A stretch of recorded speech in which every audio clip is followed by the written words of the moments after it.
Hi everyone. ನನ್ನ ಹೆಸರು ಗೌತಮ್ ಅಂತ.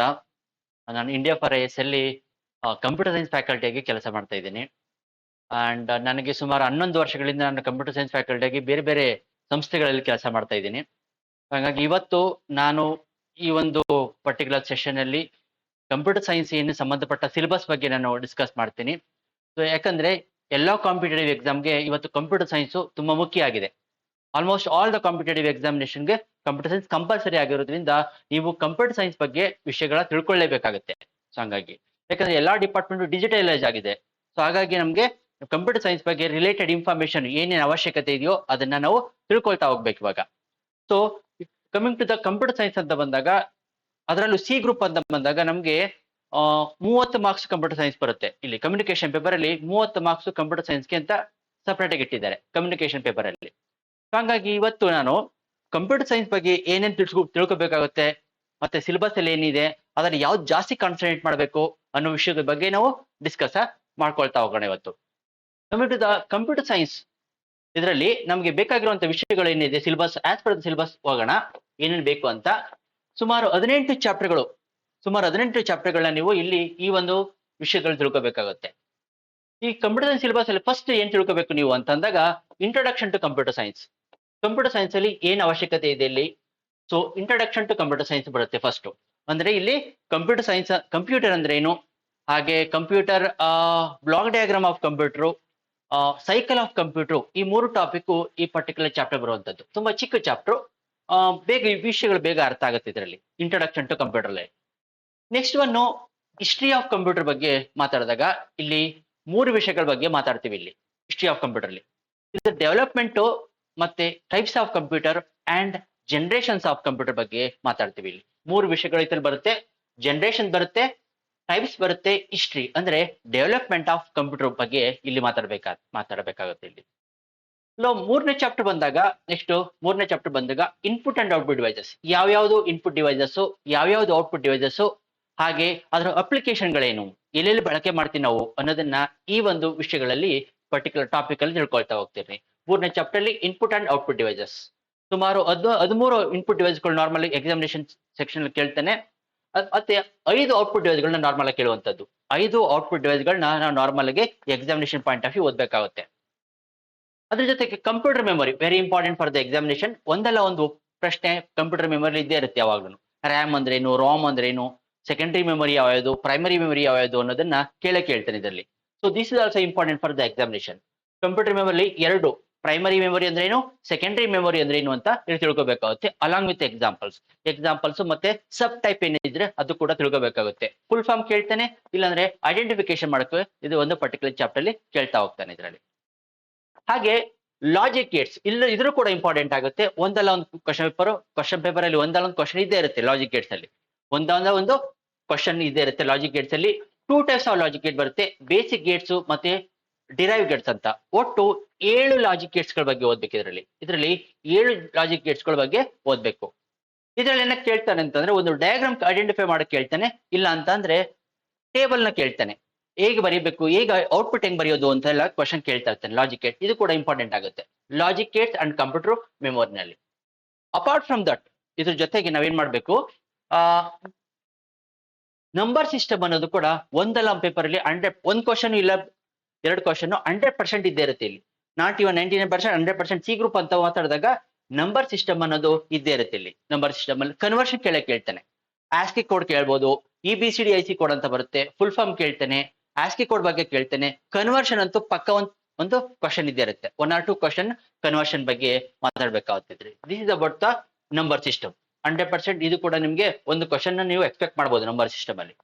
30 ಮಾರ್ಕ್ಸ್ ಅಂತಂದ್ರೆ ಸಿ ಗ್ರೂಪ್ ಅಲ್ಲಿ ನೀವು ಒಂದು ಕ್ವಶನ್ ನೀವು 1 or 2 question you can expect from the number system chapter ಇದರಲ್ಲಿ ಹೇಳ್ಬೋದು. ನೆಕ್ಸ್ಟ್ ನಂಬರ್ ಸಿಸ್ಟಮ್ ಆದ್ಮೇಲೆ ಪ್ರೋಗ್ರಾಮಿಂಗ್ ಲ್ಯಾಂಗ್ವೇಜ್ ಅಂತ ಒಂದು ಚಾಪ್ಟರ್ ಬರುತ್ತೆ. ಈ ಪ್ರೋಗ್ರಾಮಿಂಗ್ ಲ್ಯಾಂಗ್ವೇಜ್ ಅಲ್ಲಿ ನಾವೇನು ಓದ್ಬೇಕು ಅಂತಂದ್ರೆ, like what is programming language, what are the different types of programming language ಅನ್ನೋದನ್ನ ಓದ್ಬೇಕಾಗುತ್ತೆ. ಲೋ ಲೆವೆಲ್ ಲ್ಯಾಂಗ್ವೇಜ್ ಮತ್ತೆ ಹೈ ಲೆವೆಲ್ ಲ್ಯಾಂಗ್ವೇಜ್ ಅಂತ ಬರುತ್ತೆ. Low level language and high level language along with examples ನಿಮ್ಗೆ ಗೊತ್ತಿರಬೇಕು. ತುಂಬಾ ಸಲ ಫೋಟ್ರಾನ್ ಬಗ್ಗೆ ಕೇಳ್ತಾನೆ, ಆಲ್ಗಾಲ್ ಬಗ್ಗೆ ಕೇಳ್ತಾನೆ, ಸಿ ಪ್ರೋಗ್ರಾಮಿಂಗ್ ಬಗ್ಗೆ, ಜಾವಾ ಬಗ್ಗೆ ಎಲ್ಲ ಕ್ವಶನ್ ಕೇಳ್ತಾ ಇರ್ತಾನೆ. ಸೊ ಅಲಾಂಗ್ ವಿತ್ ಎಕ್ಸಾಂಪಲ್ಸ್ ಮತ್ತೆ ಯಾರು ಕಂಡಿಡಿದ್ರು ಯಾವಾಗ ಕಂಡಿಡಿದ್ರು ಇವಾಗೆಲ್ಲ ಅದೆಲ್ಲ ತಿಳ್ಕೋಬೇಕಾಗುತ್ತೆ ಈ ಪರ್ಟಿಕ್ಯುಲರ್ ಚಾಪ್ಟರ್ ನಲ್ಲಿ. ನೆಕ್ಸ್ಟ್ ಸಾಫ್ಟ್ವೇರ್ ಅಂತ ಬರುತ್ತೆ ಒಂದು ಚಾಪ್ಟರ್. ಸಾಫ್ಟ್ವೇರ್ ಅಂತಂದ್ರೆ ಸಾಫ್ಟ್ವೇರ್ ಅಂದ್ರೆ ಏನು ಈ ಚಾಪ್ಟರ್ ಅಲ್ಲಿ, ಮತ್ತೆ what are the different types of software ಬರುತ್ತೆ. ಒಂದು ಸಿಸ್ಟಮ್ ಸಾಫ್ಟ್ವೇರ್ ಅಂತ ಬರುತ್ತೆ, ಇನ್ನೊಂದು ಅಪ್ಲಿಕೇಶನ್ ಸಾಫ್ಟ್ವೇರ್ ಅಂತ ಬರುತ್ತೆ. ಅಲಾಂಗ್ ವಿತ್ ಎಕ್ಸಾಂಪಲ್ ಇಲ್ಲೂ ಕೂಡ ನಿಮ್ಗೆ ಎಕ್ಸಾಂಪಲ್ಸ್ ಮತ್ತೆ ಡಿಫ್ರೆಂಟ್ ಟೈಪ್ಸ್ ಎಲ್ಲ ಗೊತ್ತಿರ್ಬೇಕು, ಸಬ್ ಟೈಪ್ಸ್ ಎಲ್ಲ ಬರುತ್ತೆ. ಅಲ್ಲಿ ಕೇಳ್ತಾ ಇರ್ತಾರೆ ಕ್ವಶನ್, ತುಂಬಾ ಸಲ ಕ್ವಶನ್ ಫ್ರೇಮ್ ಆಗಿದ್ದೇನೆ ಸಾಫ್ಟ್ವೇರ್ ಅನ್ನೋ ಚಾಪ್ಟರ್ ನಲ್ಲಿ. ನೆಕ್ಸ್ಟ್ ಚಾಪ್ಟರ್ ಏನಾಗುತ್ತೆ ಆಪರೇಟಿಂಗ್ ಸಿಸ್ಟಮ್. ಆಲ್ಮೋಸ್ಟ್ ಎಲ್ಲರೂ ಕೂಡ ಕೇಳಿರ್ತೀರಾ ಆಪರೇಟಿಂಗ್ ಸಿಸ್ಟಮ್ ಅಂತ. ಆಪರೇಟಿಂಗ್ ಸಿಸ್ಟಮ್ ಅಂದ್ರೇನು, ಮತ್ತೆ ಎಕ್ಸಾಂಪಲ್ಸ್ ಆಂಡ್ರಾಯ್ಡ್ ಬಗ್ಗೆ, ವಿಂಡೋಸ್ ಬಗ್ಗೆ, iOS ಬಗ್ಗೆ ಎಲ್ಲ ಕೇಳಿರ್ತೀರಾ, ಯುನಿಕ್ಸ್ ಅಂತ ಕೇಳಿರ್ತೀರಾ, ಇಲ್ಲ ಲೈನೆಕ್ಸ್ ಅಂತ ಕೇಳಿರ್ತೀರಾ. ಸೊ ಇದೆಲ್ಲ ನಿಮ್ಗೆ ಕೇಳ್ತಾ ಇರ್ತಾನೆ. ಎಕ್ಸಾಂಪಲ್ಸ್ ಬಗ್ಗೆ ಕೇಳ್ತಾ ಇರ್ತೀನಿ ತುಂಬಾ ಸಲ. ಆಪರೇಟಿಂಗ್ ಸಿಸ್ಟಮ್ ಅಂದ್ರೆ ಏನು ಅಂತ, ಮತ್ತೆ ಫಂಕ್ಷನ್ಸ್ ಆಫ್ ಆಪರೇಟಿಂಗ್ ಸಿಸ್ಟಮ್ ಬರುತ್ತೆ. ಇದರಲ್ಲಿ ಫಂಕ್ಷನ್ಸ್ ಬರುತ್ತೆ, 5 ಫಂಕ್ಷನ್ಸ್ ಬಗ್ಗೆ ಮಾತಾಡಬೇಕು ಇದರಲ್ಲಿ. ಮತ್ತೆ ಅದ್ರ ಜೊತೆಗೆ ಟೈಪ್ಸ್ ಆಫ್ ಆಪರೇಟಿಂಗ್ ಸಿಸ್ಟಮ್ ಬರುತ್ತೆ, ಸುಮಾರು 8 ಟೈಪ್ಸ್ ಆಪರೇಟಿಂಗ್ ಸಿಸ್ಟಮ್ ಬರುತ್ತೆ. Single user, multi tasking, RTOS ಅಂತ ಬರುತ್ತೆ, ರಿಯಲ್ ಟೈಮ್ ಆಪರೇಟಿಂಗ್ ಸಿಸ್ಟಮ್ ಅಂತ, ಎಂಬೆಡೆಡ್ ಆಪರೇಟಿಂಗ್ ಸಿಸ್ಟಮ್ ಅಂತ ಬರುತ್ತೆ. ಸುಮಾರು 8 ಟೈಪ್ ಬಗ್ಗೆ ನಾವು ಈ ಪರ್ಟಿಕ್ಯುಲರ್ ಚಾಪ್ಟರ್ ಅಲ್ಲಿ ಡಿಸ್ಕಸ್ ಮಾಡಬೇಕು. This is about the operating system chapter ಅಲ್ಲಿ. ಆಪರೇಟಿಂಗ್ ಸಿಸ್ಟಮ್ ಅಂದ್ರೆ ಏನು, different types of operating system, functions of operating system ಎಲ್ಲ ಈ ಒಂದು ಚಾಪ್ಟರ್ ಅಲ್ಲಿ ಓದ್ಬೇಕಾಗುತ್ತೆ. Next very important chapter for the examination section ಅಂತಂದ್ರೆ ನಾವು ಡೇಟಾ ಕಮ್ಯುನಿಕೇಶನ್ ಬಗ್ಗೆ ಓದ್ಬೇಕು.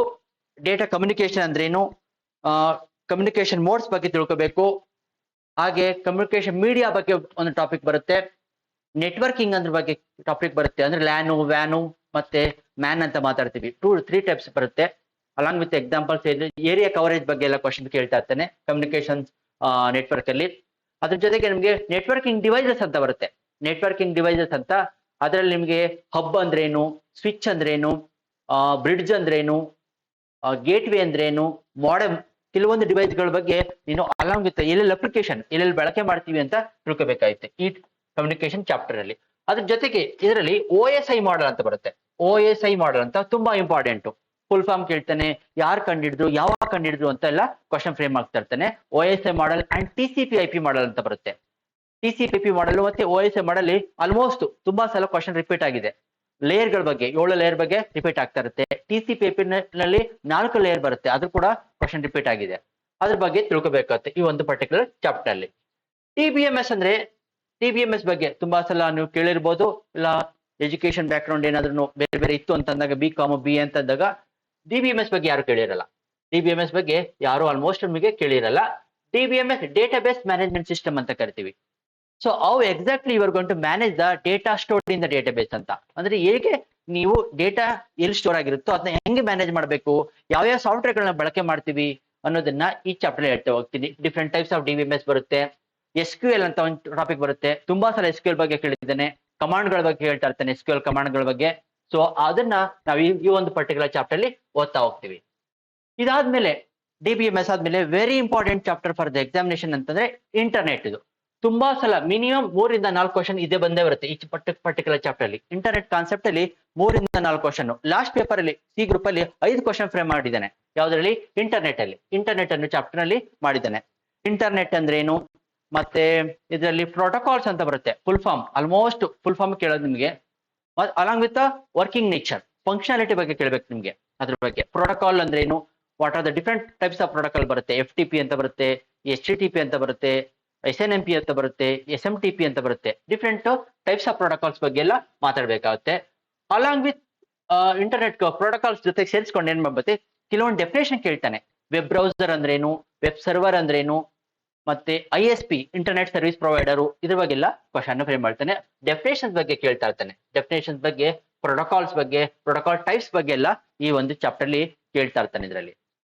ಇದ್ರ ಜೊತೆಗೆ ನೆಟ್ವರ್ಕ್ ಸೆಕ್ಯೂರಿಟಿ ನೆಕ್ಸ್ಟ್ ಚಾಪ್ಟರ್. ಅದಾದ ಮೇಲೆ ನಾವು ನೆಟ್ವರ್ಕ್ ಸೆಕ್ಯೂರಿಟಿ ಅಂತ ಚಾಪ್ಟರ್ ಬರುತ್ತೆ. ಈ ನೆಟ್ವರ್ಕ್ ಸೆಕ್ಯೂರಿಟಿ ವೈರಸ್ ಬಗ್ಗೆ ಎಲ್ಲ ಕೇಳ್ತಾ ಇರ್ತಾನೆ. Which is the first virus in the world, ಯಾರು ಕಂಡಿಡಿದ್ರು, ಯಾವಾಗ ಕಂಡಿಡಿದ್ರು ಅಂತೆಲ್ಲ ಕ್ವಶನ್ ಕೇಳ್ತಾ ಇರ್ತಾನೆ. ಆಂಟಿ ವೈರಸ್ ಬಗ್ಗೆ ಮಾತಾಡ್ಬೇಕು ಇದರಲ್ಲಿ. ದಟ್ ಮೀನ್ಸ್ ನೆಟ್ವರ್ಕ್ ಸೆಕ್ಯೂರಿಟಿ ಅಂದ್ರೆ how you are going to protect the data from the threat ಅಂತ. ಥರ್ಡ್ ಪಾರ್ಟಿಯಿಂದ ಯಾರಾದ್ರೂ ನಮಗೆ ಅಟ್ಯಾಕ್ ಮಾಡಿದಾಗ ಆನ್ಲೈನ್ ಅಲ್ಲಿ, ಸೊ ಹೇಗೆ you are going to provide security, ಹೇಗೆ ಸೆಕ್ಯೂರಿಟಿನ ಪ್ರೊವೈಡ್ ಮಾಡ್ತಾ ಇದ್ದೀರಾ ಒಂದು ಡೇಟಾಗೆ ಅನ್ನೋದನ್ನ ಈ ಚಾಪ್ಟರ್ ಅಲ್ಲಿ ಕೇಳ್ತಾ ಇರ್ತಾನೆ. ಅದರಲ್ಲಿ ಜಾಸ್ತಿ ಕೇಳೋದೇ ವೈರಸ್ ಬಗ್ಗೆ ಕೇಳ್ತಾನೆ. ಆಂಟಿ ವೈರಸ್ ಬಗ್ಗೆ identify the aunty virus from the following, ಈ ತರ ಎಲ್ಲ ಕ್ವಶನ್ ಫ್ರೇಮ್ ಮಾಡ್ತಾ ಇರ್ತಾನೆ ಇದರಲ್ಲಿ. ಸೈಬರ್ ಸೆಕ್ಯೂರಿಟಿ ಬಗ್ಗೆ ಓದ್ಬೇಕಾಗುತ್ತೆ ಇದರಲ್ಲಿ. ಡಿಫ್ರೆಂಟ್ ಟೈಪ್ಸ್ ಆಫ್ ವೈರಸ್ ಬರುತ್ತೆ ಇದರಲ್ಲಿ. ಮಾಲ್ವೇರ್ ಅಂತ ಬರುತ್ತೆ, ವೈರಸ್ ಅಂತ ಬರುತ್ತೆ, ಮತ್ತೆ ಟ್ರೋಜನ್ ಹಾರ್ಸ್ ಅಂತ ಬರುತ್ತೆ. ಅದ್ರ ಬಗ್ಗೆ ಈ ಒಂದು ಚಾಪ್ಟರ್ ಅಲ್ಲಿ ಡಿಸ್ಕಸ್ ಮಾಡಬೇಕು. ಸೊ ಇವೆರಡು ಮೊದಲು ಬೇಕಾಗಿರೋದು ನಮ್ಗೆ ಈ ಒಂದು ಸಿಲೆಬಸ್ ಅಲ್ಲಿ ಇಂಟರ್ನೆಟ್ ಬಗ್ಗೆ ಜಾಸ್ತಿ ಕಾನ್ಸಂಟ್ರೇಟ್ ಮಾಡಿ, ಮತ್ತೆ MS ಆಫೀಸ್ ಬಗ್ಗೆ ಕಾನ್ಸಂಟ್ರೇಟ್ ಮಾಡ್ಬೇಕು ಯಾವಾಗಲೂ. MS ಆಫೀಸ್ ಬಗ್ಗೆ ತುಂಬಾ ಸಲ ಕ್ವಶನ್ ಕೇಳ್ತಾ ಇರ್ತಾನೆ. ವಿಂಡೋಸ್ ಮತ್ತೆ MS ಆಫೀಸ್. ವಿಂಡೋಸ್ ಅಲ್ಲಿ ನಿಮ್ಗೆ ಆಪರೇಟಿಂಗ್ ಸಿಸ್ಟಮ್ ಬಗ್ಗೆ ಕೇಳ್ತಾನೆ, ವಿಂಡೋಸ್ ಆಪರೇಟಿಂಗ್ ಸಿಸ್ಟಮ್. ವರ್ಷನ್ಸ್ ಬಗ್ಗೆ ಜಾಸ್ತಿ ಕೇಳ್ತಾ ಇರ್ತಾನೆ, ವರ್ಷನ್ಸ್ ಬಗ್ಗೆ ಜಾಸ್ತಿ ಫ್ರೇಮ್ ಆಗ್ತಾ ಇರ್ತಾನೆ ಕ್ವಶನ್ಸ್. ಆರ್ಡರ್ ವೈಸ್ ಬರ್ರಿ ಅಂತ ಕ್ವಶನ್ ಕೇಳ್ತಾನೆ. ವರ್ಷನ್ಸ್ ಅಲ್ಲಿ ವಿಂಡೋಸ್ ಕೊಟ್ಬಿಡ್ತಾನೆ, ಆರ್ಡರ್ ವೈಸ್ ಅಲ್ಲಿ ಬರ್ರಿ ಅಂತ ಕ್ವಶನ್ ಕೇಳ್ತಾನೆ. ಅಂದ್ರೆ ಎಷ್ಟೊಂದು ಫಸ್ಟ್ ಇಂದ ಇಲ್ಲಿವರೆಗೂ ಏನೇನು ವರ್ಷನ್ಗಳು ರಿಲೀಸ್ ಆಗಿದ್ದಾವೆ ಆಂಡ್ರಾಯ್ಡ್ ಅಲ್ಲಿ ಮತ್ತೆ ವಿಂಡೋಸ್ ಅಲ್ಲಿ, ಮೇಜರ್ ಕ್ವಶನ್ ಕೇಳಿದ್ರೆ ನಿಮ್ಗೆ ಅಲ್ಲೇ ಫ್ರೇಮ್ ಆಗೋದು ಕ್ವಶನ್. ಆಂಡ್ರಾಯ್ಡ್ ಅಲ್ಲಿ ಕೇಳ್ತಾನೆ ಇಲ್ಲ ವಿಂಡೋಸ್ ಅಲ್ಲಿ ಕೇಳ್ತಾನೆ, ಮೇಜರ್ಗೆ ಕ್ವಶನ್ ಫ್ರೇಮ್ ಆಗುತ್ತೆ. ಆರ್ಡರ್ ವೈಸ್ ಗೊತ್ತಿರ್ಬೇಕು ವಿಂಡೋಸ್ ಅಲ್ಲಿ. ಅದ್ರ ಜೊತೆಗೆ ಲಾಸ್ಟ್ ಪರ್ಟಿಕ್ಯುಲರ್ ಅಂತಂದ್ರೆ MS ಆಫೀಸ್ ಬಗ್ಗೆ ಜಾಸ್ತಿ ಕಾನ್ಸಂಟ್ರೇಟ್ ಮಾಡ್ಕೊಳ್ಳಿ. ಯಾಕಂದ್ರೆ ಎಲ್ಲಾ ಕ್ವಶನ್ ಫ್ರೇಮ್ ಆಗಿರೋದು 7 ರಿಂದ 8 ಕ್ವಶನ್ MS ಆಫೀಸ್ ಅಲ್ಲಿ ಮಿನಿಮಮ್ ಕ್ವಶನ್ ಫ್ರೇಮ್ ಆಗುತ್ತೆ. ಡಿಪೆಂಡ್ಸ್, ಅದು 7 ಆಗ್ಬೋದು, 8 ಆಗ್ಬೋದು, 9 ಆಗ್ಬೋದು. ಸೊ ಮಿನಿಮಮ್ ಜಾಸ್ತಿ ಕ್ವಶನ್ ಫ್ರೇಮ್ ಆಗೋದು MS ಆಫೀಸ್ ಅನ್ನೋ ಚಾಪ್ಟರ್ ನಲ್ಲಿ. ಈ MS ಆಫೀಸ್ ಅಲ್ಲಿ 3 ವಿಷಯದಲ್ಲಿ ಮಾತಾಡ್ಬೇಕು ನಾವು. ಪವರ್ ಪಾಯಿಂಟ್ ಬಗ್ಗೆ ಮಾತಾಡ್ಬೇಕಾಗುತ್ತೆ, MS ಪವರ್ ಪಾಯಿಂಟ್ ಬಗ್ಗೆ, ಮತ್ತೆ ವರ್ಡ್ ಬಗ್ಗೆ MS ವರ್ಡ್ ಬಗ್ಗೆ ಮಾತಾಡ್ಬೇಕು, ಮತ್ತೆ ಎಕ್ಸೆಲ್ ಬಗ್ಗೆ ಮಾತಾಡ್ಬೇಕು. ಎಕ್ಸೆಲ್ ಬಗ್ಗೆ 3 ಬಗ್ಗೆ ನಾವು ಒಂದು ಈ MS ಆಫೀಸ್ ಅಲ್ಲಿ ಮಾತಾಡ್ತೀವಿ. ಪ್ಯಾಕೇಜ್ ಬೇರೆ ಬರುತ್ತೆ MS ಆಫೀಸ್ ಪ್ಯಾಕೇಜ್ಗಳಲ್ಲಿ. ಪ್ಯಾಕೇಜ್ ಬಿಟ್ಟು ನಾವು ಎಕ್ಸಾಮಿನೇಷನ್ ಪಾಯಿಂಟ್ ಆಫ್ ವ್ಯೂ ಅಂತ ಮಾತಾಡಿದಾಗ ನಾವು ಪವರ್ ಪಾಯಿಂಟ್ ಬಗ್ಗೆ ಮಾತಾಡ್ಬೇಕು, ವರ್ಡ್ ಬಗ್ಗೆ ಮಾತಾಡ್ಬೇಕು, ಮತ್ತೆ ಎಕ್ಸೆಲ್ ಬಗ್ಗೆ ಮಾತಾಡ್ಬೇಕು. ತುಂಬಾ ಸಲ ಫ್ರೇಮ್ ಆಗ್ತಾ ಇರುತ್ತೆ. ಆಲ್ಮೋಸ್ಟ್ ನಿಮಗೆ ಕವರ್ ಆಗೋದು ಜಾಸ್ತಿ ಕ್ವಶನ್ಸ್ MS ಆಫೀಸ್ ಅಲ್ಲಿ ಕವರ್ ಆಗುತ್ತೆ, ಮತ್ತೆ ಇಂಟರ್ನೆಟ್ ಅಲ್ಲಿ ಕವರ್ ಆಗುತ್ತೆ. This is the exact syllabus and this is the standard syllabus for all the competitive exam. ಇಷ್ಟು ನಿಮ್ಗೆ ಗೊತ್ತಿತ್ತು ಅಂತಂದ್ರೆ ಒಂದಲ್ಲ ಒಂದು ರೀತಿಯಲ್ಲಿ ಎಲ್ಲಾ ಚಾಪ್ಟರ್ ಫ್ರೇಮ್ ಆಗಿದೆ ಕ್ವಶನ್ಸ್. ನೀವು ಕಾನ್ಸಂಟ್ರೇಟ್ ಮಾಡಬೇಕಾಗಿರೋದು ಈ 2 ಚಾಪ್ಟರ್ ಬಗ್ಗೆ ಜಾಸ್ತಿ ಕಾನ್ಸಂಟ್ರೇಟ್ ಮಾಡಬೇಕು. ಇಂಟರ್ನೆಟ್ ಬಗ್ಗೆ ಮತ್ತೆ MS ಆಫೀಸ್ ಬಗ್ಗೆ ಜಾಸ್ತಿ ಕಾನ್ಸಂಟ್ರೇಟ್ ಮಾಡಿದಾಗ ಆಲ್ಮೋಸ್ಟ್ ಎಲ್ಲ ಕವರ್ ಆಗುತ್ತೆ. ಈ ಒಂದು ಸಿಲೆಬಸ್ ನಮಗೆ ಕಂಪ್ಯೂಟರ್ ಸೈನ್ಸ್ ಅಲ್ಲಿ standard syllabus for all the competitive exam ಅಂತ ಹೇಳ್ಬೋದು.